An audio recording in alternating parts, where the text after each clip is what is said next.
A squat grey building of only 34 stories. Over the main entrance the words Central London Hatchery and Conditioning Centre and, in a shield, the World State's motto Community, Identity, Stability. The enormous room on the ground floor faced towards the north. Cold for all the summer beyond the panes, for all the tropical heat of the room itself, a harsh thin light glared through the windows, hungrily seeking some draped lay figure, some pallid shape of academic goose flesh, but finding only the glass and nickel and bleakly shining porcelain of a laboratory. Wintriness responded to wintriness. The overalls of the workers were white, their hands gloved with a pale corpse-coloured rubber. The light was frozen, dead, a ghost. Only from the yellow barrels of the microscope did it borrow a certain rich and living substance, lying along the polished tubes like butter, streak after luscious streak in long recession down the work tables. "And this," said the director, opening the door, "is the fertilizing room." Bent over their instruments, 300 fertilizers were plunged as the director of hatcheries and conditioning entered the room in the scarcely breathing silence, the absent-minded, soliloquizing hum or whistle of absorbed concentration. A troop of newly arrived students, very young, pink and callow, followed nervously, rather abjectly, at the director's heels. Each of them carried a notebook, in which, whenever the great man spoke, he desperately scribbled, straight from the horse's mouth. It was a rare privilege. The DHC for Central London always made a point of personally conducting his new students around the various departments. "Just to give you a general idea," he would explain to them.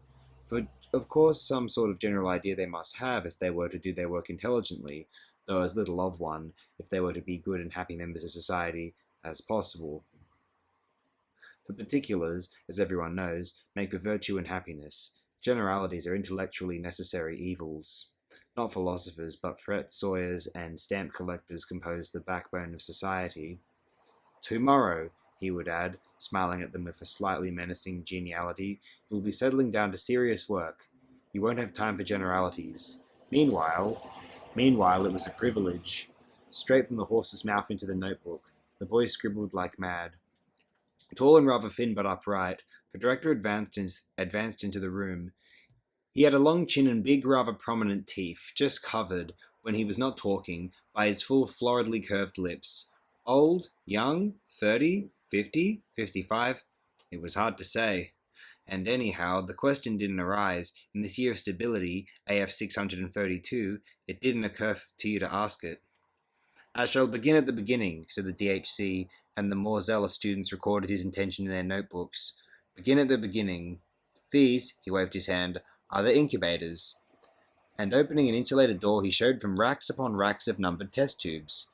"The week's supply of ova, kept," he explained, "at blood heat, whereas the male gametes," and here he opened another door, "they have to be kept at 35 instead of 37, full blood heat sterilizers.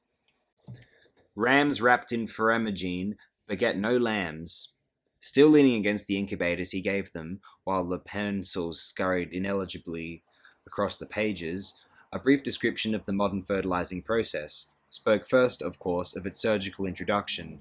The operation undergone voluntarily for the good of society, not to mention the fact that it carries a bonus amounting to 6 months' salary, continued with some account of the technique for preserving the excised ovary alive and actively developing, passed on to a consideration of optimum temperature, salinity, viscosity, referred to the liquor in which the attached and ripened eggs were kept, and leading his charges to the work tables, actually showed them how this liquor was drawn off from the test tubes, how it was let out drop by drop onto the specially warmed slides of the microscopes, how the eggs which it contained were inspected for abnormalities, counted and transferred to a porous receptacle, how, and he now took them to watch the operation, this receptacle was immersed in a warm bouillon containing free-swimming spermatozoa, at a minimum concentration of 100,000 per cubic centimeter, he insisted, and how after 10 minutes the container was lifted out of the liquor and its contents re-examined, how, if any of the eggs remained unfertilized, it was again immersed, and, if necessary, yet again,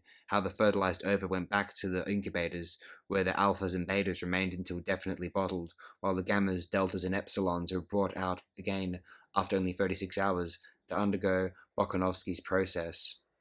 "Bokanovsky's process," repeated the director, and the students underlined the words in their little notebooks. "One egg, one embryo, one adult. Normality. But a Bokanovsky-fied egg will bud, will proliferate, will divide. from 8 to 96 buds, and every bud will grow into a perfectly formed embryo, and every embryo into a full-sized adult, making 96 human beings grow where only one grew before. Progress.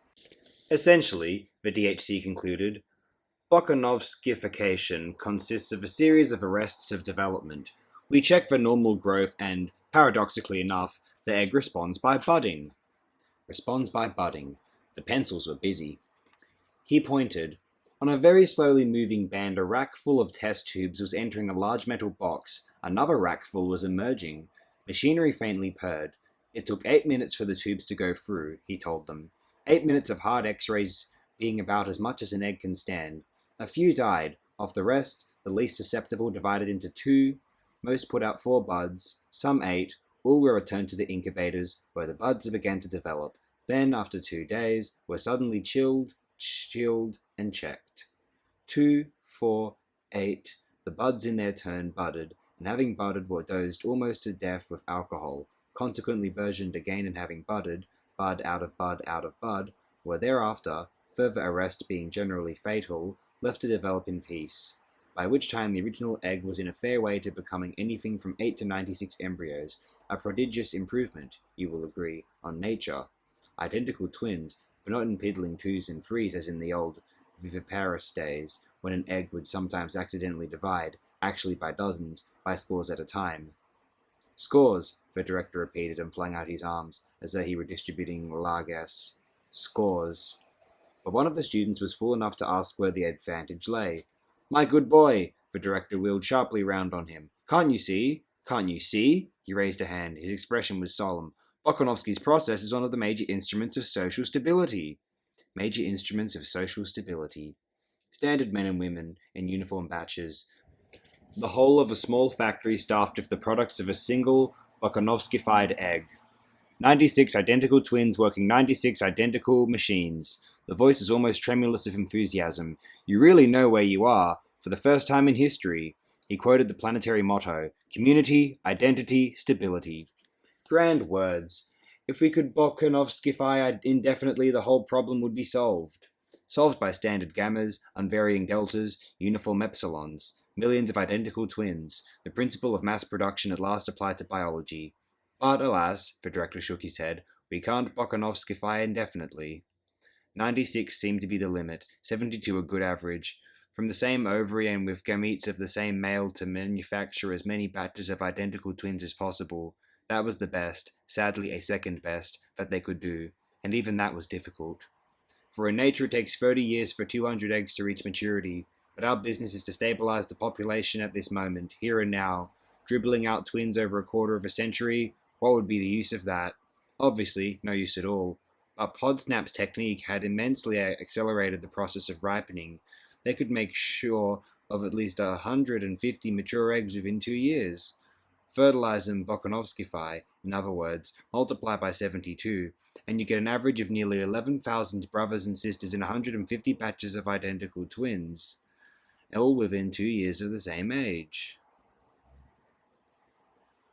And in exceptional cases, we can make one ovary yield us over 15,000 adult individuals.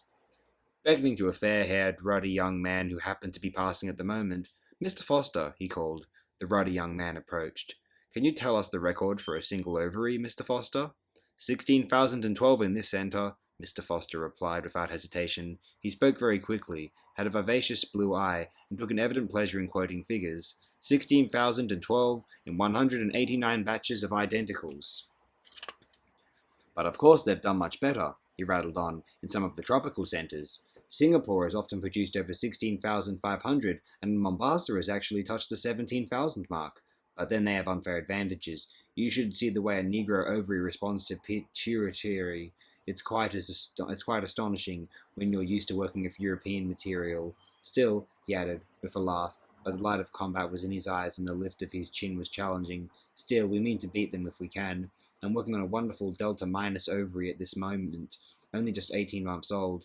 Over 12,700 children already, either decanted or an embryo, and still going strong. We'll beat them yet. That's the spirit I like, cried the director, and clapped Mr. Foster on the shoulder. Come along with us and give these boys the benefit of your expert knowledge. Mr. Foster smiled modestly. With pleasure. They went. In the bottling room all was harmonious bustle and ordered activity. Flaps of fresh sow's peritoneum, ready cut to the proper size, came shooting up in little lifts from the organ store in the sub-basement. Whiz and then click. The lift hatches flew open. The bottle liner had only to reach out a hand, take the flap, insert, smooth down, and before the lined bottle had had time to travel out of reach along the endless band, whiz, click.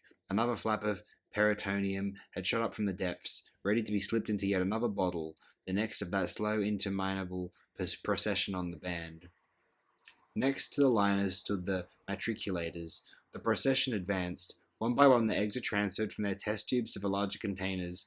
Deftly, the peritoneal lining was slit. The morula was dropped into place. The saline solution poured in, and already the bottle had passed, and it was the turn of the labelers. Heredity, date of fertilization, membership of Bokanovsky Group. Details were transferred from test tube to bottle. No longer anonymous, but named, identified, the procession marched slowly on through an opening in the wall, slowly on into the social predestination room. 88 cubic meters of card index, said Mr. Foster with relish as they entered, containing all the relevant information, added the director, brought up to date every morning and coordinated every afternoon, on the basis of which they make their calculations. So many individuals of such and such quality, said Mr. Foster, distributed in such and such quantities. The optimum decanting rate at any given moment. Unforeseen wastage is promptly made good. Promptly, repeated Mr. Foster, if you knew the amount of overtime I had to put in after the last Japanese earthquake. He laughed good-humoredly and shook his head.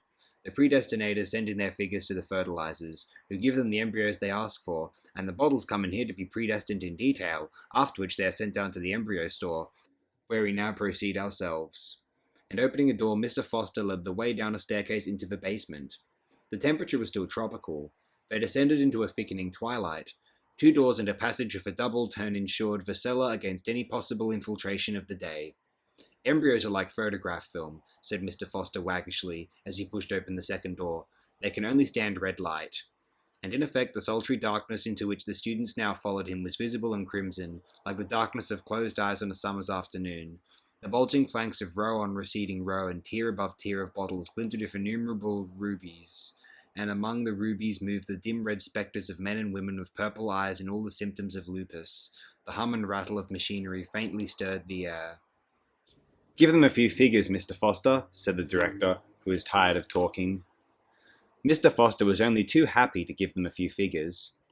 220 meters long, 200 wide, 10 high. He pointed upwards. Like chickens drinking, the students lifted their eyes towards the distant ceiling. 3 tiers of racks, ground floor level, first gallery, second gallery. The spidery steelwork of gallery above gallery faded away in all directions into the dark. Near them, 3 red ghosts were busily unloading demijohns from a moving staircase. The escalator from the social predestination room. Each bottle could be placed on one of 15 racks. Each rack, though you couldn't see it, was a conveyor travelling at a rate of 33 1/3 centimeters an hour. 267 days at 8 meters a day. 2,136 meters in all.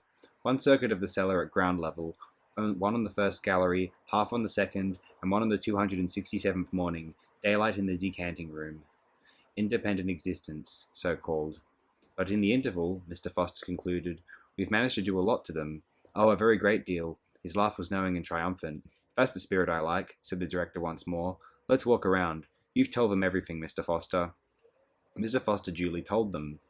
Told them of the growing embryo on its bed of peritoneum, made them taste the rich blood surrogate on which it fed, explained why it had to be stimulated with placentin and thyroxin, told them of the corpus luteum extract, showed them the jets through which at every 12th meter from 0 to 2040 it was automatically injected, spoke of those gradually increasing doses of pituitary administered during the final 96 meters of their course. Described the artificial maternal circulation installed in every bottle at meter 112, showed them the reservoir of blood surrogate, the centrifugal pump that kept the liquid moving over the placenta and drove it through the synthetic lung and waste product filter. Referred to the embryo's troublesome tendency to anemia, to the massive doses of hog stomach extract and fetal foal's liver with which, in consequence, it had to be supplied. Show them the simple mechanism by means of which, during the last 2 meters out of every 8, all the embryos were simultaneously shaken into familiarity with movement. hinted at the gravity of the so-called trauma of decanting, and enumerated the precautions taken to minimize, by a suitable training of the bottled embryo, that dangerous shock. Told them of the test for sex carried out in the neighborhood of meter 200, explained the system of labeling, a T for the males, a circle for the females, and for those who were destined to become free martins a question mark, black on a white ground.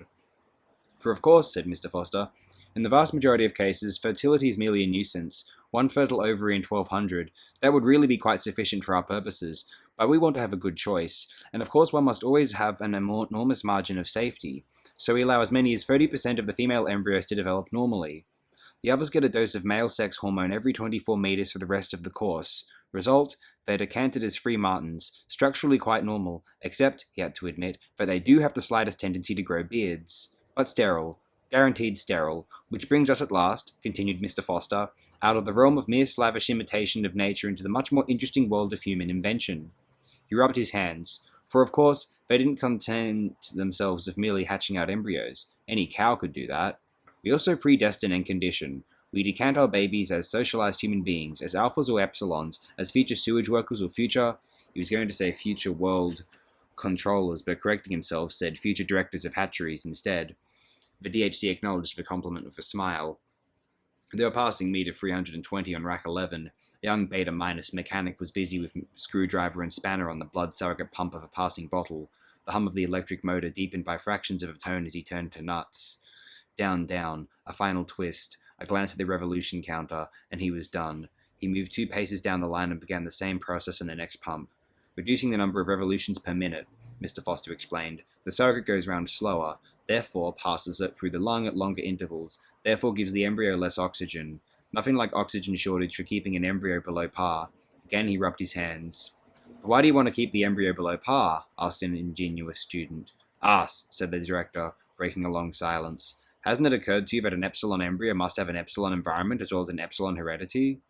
It evidently hadn't occurred to him. He was covered with confusion. The lower the caste, said Mr. Foster, the shorter the oxygen. The first organ affected was the brain. After that, the skeleton. At 70% of normal oxygen, you got dwarfs. At less than 70, eyeless monsters. Who are no use at all, concluded Mr. Foster. Whereas, his voice became confidential and eager, if they could discover a technique for shortening the period of maturation, what a triumph, what a benefaction to society. Consider the horse. They considered it. Mature at 6, the elephant at 10. While at 13 a man is not yet sexually mature and is only full-grown at 20. Hence, of course, that fruit of delayed development, the human intelligence. But in epsilons, said Mr. Foster very justly, we don't need human intelligence. Didn't need and didn't get it. Although the epsilon mind was mature at 10, the epsilon body was not fit to work till 18. Long years of superfluous and wasted immaturity. If the physical development could be speeded up till it was as quick, say, as a cow's, what an enormous saving to the community. Enormous, murmured the students. Mr. Foster's enthusiasm was infectious. He became rather technical, spoke of the abnormal endocrine coordination which made men grow slowly, postulated a germinal mutation to account for it. Could the effects of this germinal mutation be undone? Could the individual epsilon embryo be made a revert, by a suitable technique, to the normality of dogs and cows? That was the problem, and it was all but solved. Pilkington, at Mombasa, had produced individuals who were sexually mature at 4 and full-grown at 6.5, a scientific triumph, but socially useless. 6-year-old men and women were too stupid to do even epsilon work, and the process was an all-or-nothing one. Either you failed to modify at all, or else you modified the whole way. They were still trying to find the ideal compromise between adults of 20 and adults of 6, so far without success. Mr. Foster sighed and shook his head. Their wanderings through the crimson twilight had brought them to the neighborhood of meter 170 on rack 9. From this point onwards, rack 9 was enclosed and the bottles performed the remainder of their journey in a kind of tunnel, interrupted here and there by openings 2 or 3 meters wide. Heat conditioning, said Mr. Foster. Hot tunnels alternated with cool tunnels. Coolness was wedded to discomfort in the form of hard X-rays. By the time they were decanted, the embryos had a horror of cold. They were predestined to emigrate to the tropics, to be miners in acetate, silk spinners, and steel workers. Later on, their minds would be made to endorse the judgment of their bodies. We conditioned them to thrive on heat, concluded Mr. Foster. Our colleagues upstairs will teach them to love it. And that, put in the director sententiously, that is the secret of happiness and virtue. Liking what you've got to do. All conditioning aims at that, making people like their unescapable social destiny. In a gap between two tunnels, a nurse was delicately probing with a long fine syringe into the gelatinous contents of a passing bottle. The students and their guides stood watching her for a few moments in silence. "Well, Alina?" said Mr. Foster, when at last she withdrew the syringe and straightened herself up. The girl turned with a start. One could see that, for all the lupus and the purple eyes, she was uncommonly pretty. "Henry!" Her smile flashed redly at him, a row of coral teeth. "Charming, charming," murmured the director, and giving her 2 or 3 little pats, received in exchange a rather deferential smile for himself. "What are you giving them?" asked Mr. Foster, making his tone very professional. "Oh, the usual typhoid and sleeping sickness. Tropical workers start being inoculated at meter 150, Mr. Foster explained to the students. "The embryos still have gills. We immunize the fish against the future man's diseases." Then, turning back to Lelina, 10 to 5 on the roof this afternoon, he said, "as usual." "Charming," said the director once more, and, with a final pat, moved away from the others. On Rack 10, rows of next generation's chemical workers were being trained in the toleration of lead, caustic soda, tar, chlorine.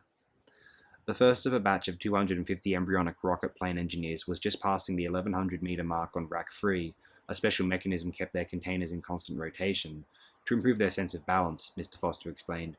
"Doing repairs on the outside of a rocket in midair is a ticklish job. We slacken off the circulation when they're right way up, so that they're half-starved, and double the flow of surrogate when they're upside down. They learn to associate topsy-turvydom with well-being. In fact, they're only truly happy when they're standing on their heads. And now," Mr. Foster went on, "I'd like to show you some very interesting conditioning for Alpha Plus intellectuals.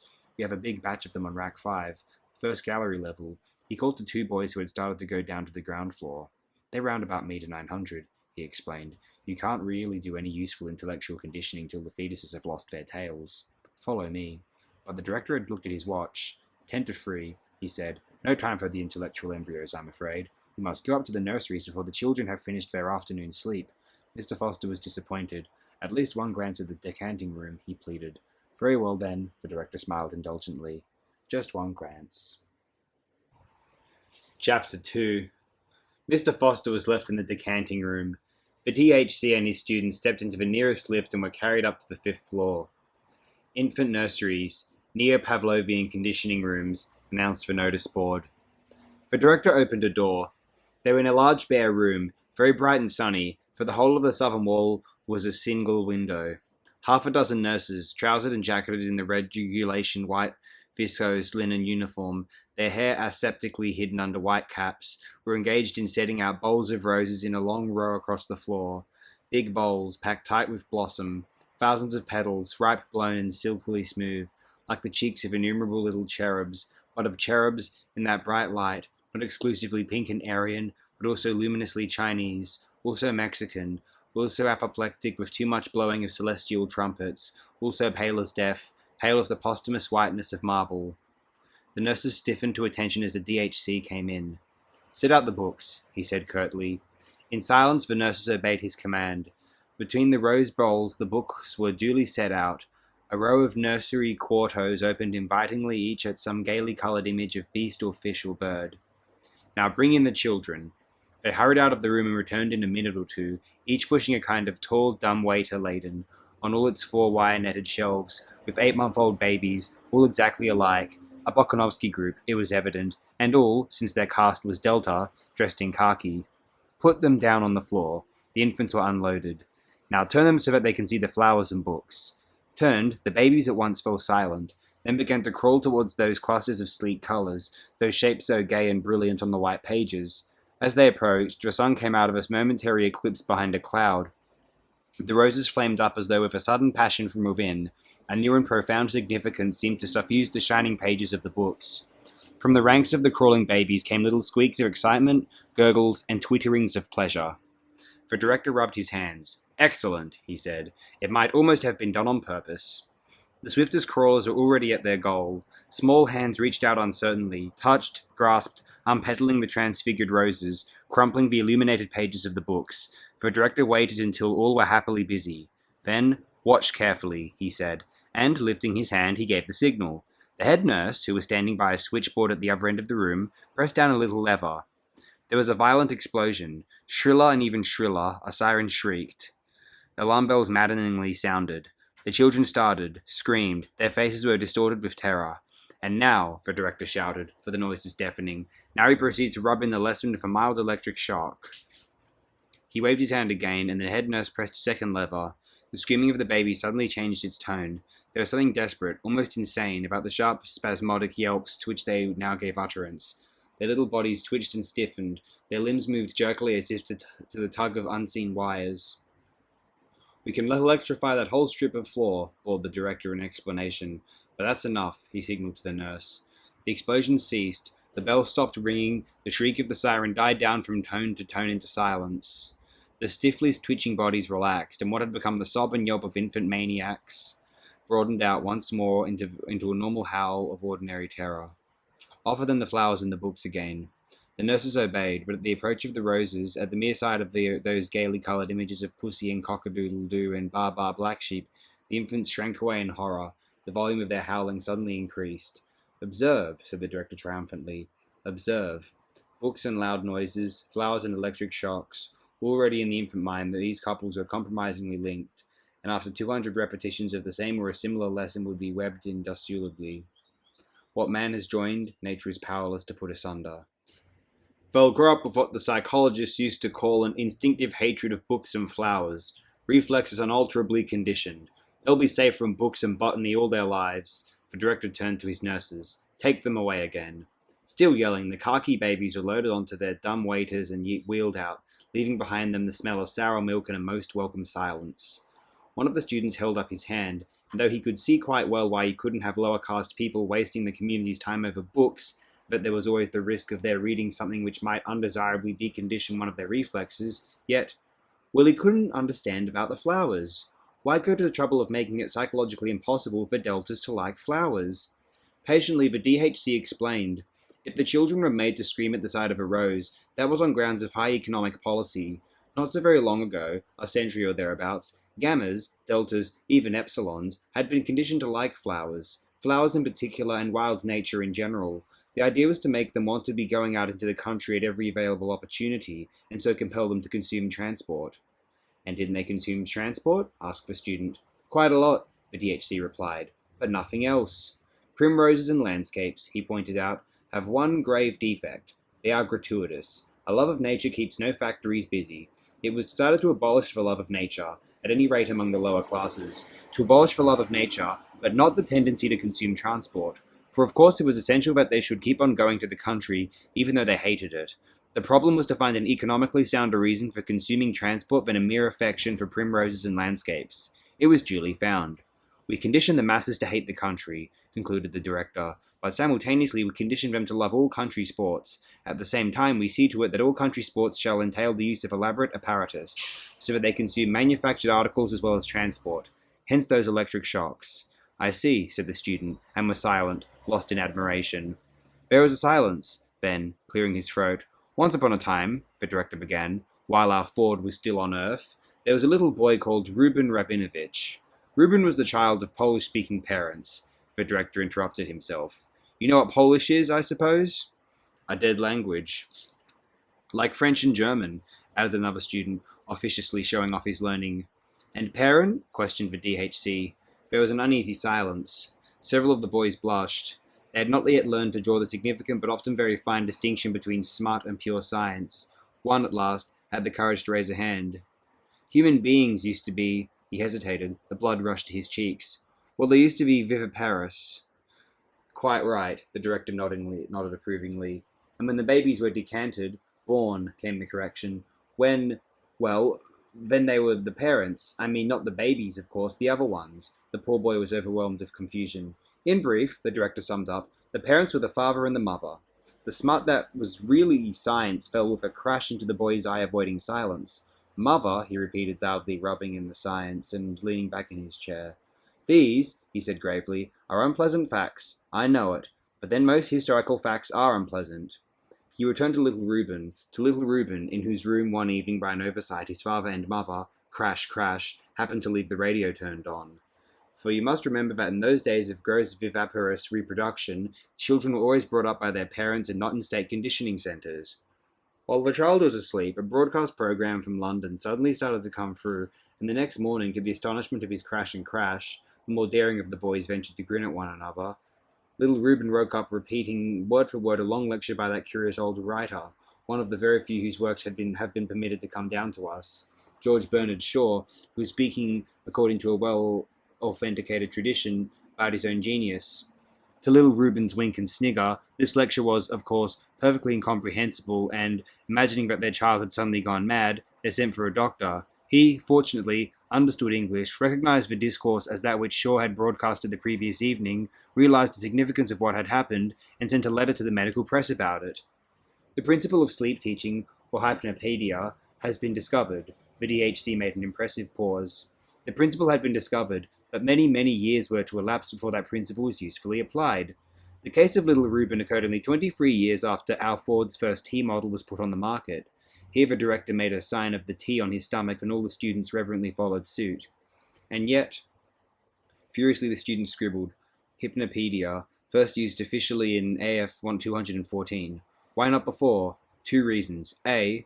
These early experimenters, the DHC was saying, were on the wrong track. They thought that hypnopedia could be made an instrument of intellectual education. A small boy asleep on his right side, the right arm stuck out, the right hand hanging limp over the edge of the bed. Through a round grating in the side of a box, a voice speaks softly. The Nile is the longest river in Africa and the second in length of all the rivers of the globe. Although falling short of the length of the Mississippi, Missouri, the Nile is at the head of all rivers as regards the length of its basin, which extends through 35 degrees of latitude. At breakfast the next morning, Tommy, someone says, do you know which is the longest river in Africa? A shaking of the head. But don't you remember something that begins, the Nile is the longest river in Africa and the second in length of all the rivers of the globe. The words come rushing out, although falling short of, well now, which is the longest river in Africa? The eyes are blank. I don't know. But the Nile, Tommy. The Nile is the longest river in Africa and second. Then which river is the longest, Tommy? Tommy bursts into tears. I don't know, he howls. That howl, the director made it plain, discouraged the earliest investigators. The experiments were abandoned. No further attempt is made to teach children the length of the Nile in their sleep. Quite rightly, you can't learn a science unless you know what it's all about. Whereas, if they'd only started on moral education, said the director, leading the way towards the door. The students followed him, desperately scribbling as they walked and all the way up in the lift. Moral education, which ought never, in any circumstances, to be rational. Silence, silence, whispered a loudspeaker as they stepped out at the 14th floor, and silence, silence, the trumpet mouths indefatigably repeated at intervals down every corridor. The students and even the director himself rose automatically to the tips of their toes. They were alphas, of course, but even alphas have been well conditioned. Silence, silence. All the air of the 14th floor was sibilant with the categorical imperative. 50 yards of tiptoeing brought them to a door which the director cautiously opened. They stepped over the threshold into the twilight of a shuttered dormitory. 80 cots stood in a row against the wall. There was a sound of light, regular breathing and a continuous murmur, as of very faint voices remotely whispering. A nurse rose as they entered and came to attention before the director. What's for lesson this afternoon? He asked. We had elementary sex for the first 40 minutes, she answered, but now it switched over to elementary class consciousness. The director walked slowly down the long line of cots. Rosy and relaxed with sleep, 80 little boys and girls lay softly breathing. There was a whisper under every pillow. The DHC halted and, bending over one of the little beds, listened attentively. Elementary class consciousness, did you say? Let's have it repeated a little louder by the trumpet. At the end of the room, a loudspeaker projected from the wall. The director walked up to it and pressed a switch. All wear green, said a soft but very distinct voice, beginning in the middle of a sentence. And Delta children wear khaki. Oh no, I don't want to play with Delta children. And Epsilons are still worse. They're too stupid to be able to read or write. Besides, they will wear black, which is such a beastly colour. I'm so glad I'm a beta. There was a pause. Then the voice began again. Alpha children wear grey. They work much harder than we do because they're so frightfully clever. I'm really awfully glad I'm a beta because I don't work so hard. And then we are much better than the gammas and deltas. Gammas are stupid. They all wear green, and delta children wear khaki. Oh no, I don't want to play with delta children. And the epsilons are still worse. They're too stupid to be able. The director pushed back the switch. The voice was silent. Only its thin ghost continued to mutter from beneath the 80 pillows. They'll have that repeated 40 or 50 times more before they wake, then again on Thursday, and again on Saturday, 120 times 3 times a week for 30 months, after which they go on to a more advanced lesson. Roses and electric shocks, the khaki of deltas and a whiff of asafoetida, webbed indissolubly before the child can speak. But wordless conditioning is crude and wholesale, cannot bring home the finer distinctions, cannot inculcate the more complex courses of behavior. For that there must be words, but words without reason. In brief, hypnopedia, the greatest moralizing and socializing force of all time. The students took it down in their little books, straight from the horse's mouth. Once more the director touched the switch. So frightfully clever, the soft, insinuating, indefatigable voice was saying, I'm really awfully glad I'm a beta, because not so much like drops of water, though water, it is true, can wear holes in the hardest granite. Rather, drops of liquid sealing wax, drops that adhere, encrust, incorporate themselves with what they fall on, till finally the rock is all one scarlet blob. Till at last the child's mind is these suggestions, and the sum of the suggestions is the child's mind. And not the child's mind only, the adult's mind too, all his life long. The mind that judges and desires and decides, made up of these suggestions. But all these suggestions are our suggestions. For the director almost shouted in his triumph. Suggestions from the state. He banged the nearest table. It therefore follows. A noise made him turn around. Oh, Ford, he said in another tone. I've gone and woken the children.